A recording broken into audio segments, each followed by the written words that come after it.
Di sebuah desa kecil yang terletak di pinggiran kota, ada sebuah mitos yang cukup melegenda, terutama bagi para ibu rumah tangga.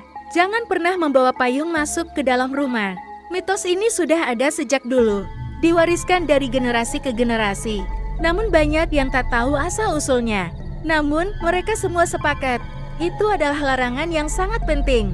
Suatu malam, Alia, seorang gadis muda yang baru pindah ke desa itu, tidak tahu akan larangan ini. Setelah pulang dari pasar, hujan turun dengan derasnya. Alia yang terburu-buru masuk ke rumah. Tanpa berpikir panjang langsung membawa payung basah itu ke dalam rumah.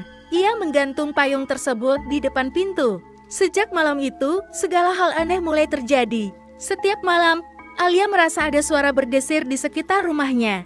Seolah sesuatu bergerak di sudut-sudut gelap rumah. Kadang, ia mendengar suara langkah kaki halus. Tapi saat ia memeriksa, tidak ada siapa-siapa. Suatu malam, setelah menutup pintu, ia melihat bayangan hitam bergerak cepat di luar jendela. Tapi ketika membuka tirai, tak ada orang di sana. Keanehan semakin menjadi-jadi. Alia mulai merasa terhimpit tidur yang tidak nyenyak. Dan saat ia terbangun tengah malam, ia melihat bayangan gelap seorang wanita berdiri di ujung kamar.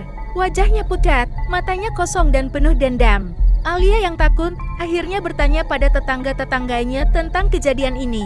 Seorang ibu tua yang bijak menjelaskan dengan serius, "Kamu membawa payung itu ke dalam rumah, Nak. Itu bukan benda sembarangan.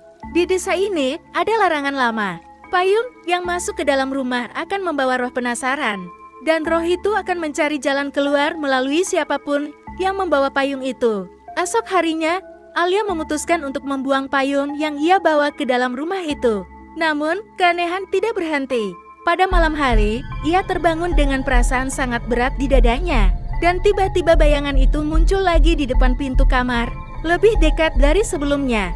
Yang paling menakutkan adalah pesan yang terukir di lantai depan rumahnya keesokan harinya.